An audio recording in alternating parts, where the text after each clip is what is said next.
ത്തിൽ നിന്ന മോശയുടെ ആ വാക്കുകളെ രാജാക്കന്മാരുടെ കൊട്ടാരങ്ങളുടെ അകത്തളങ്ങളിൽ പോലും ശബ്ദമായി മുഴക്കി ദൈവം.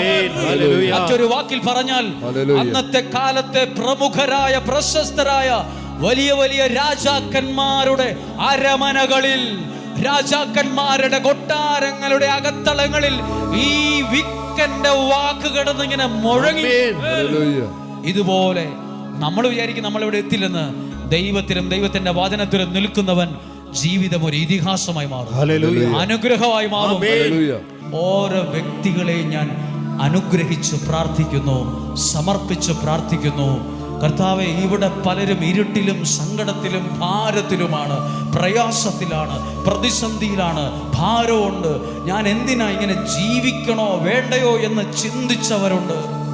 ഇന്ന് ദൈവത്തിന്റെ ഇടപെടൽ നിങ്ങളുടെ ജീവിതത്തിൽ സംഭവിക്കാൻ പോവുകയാണ്.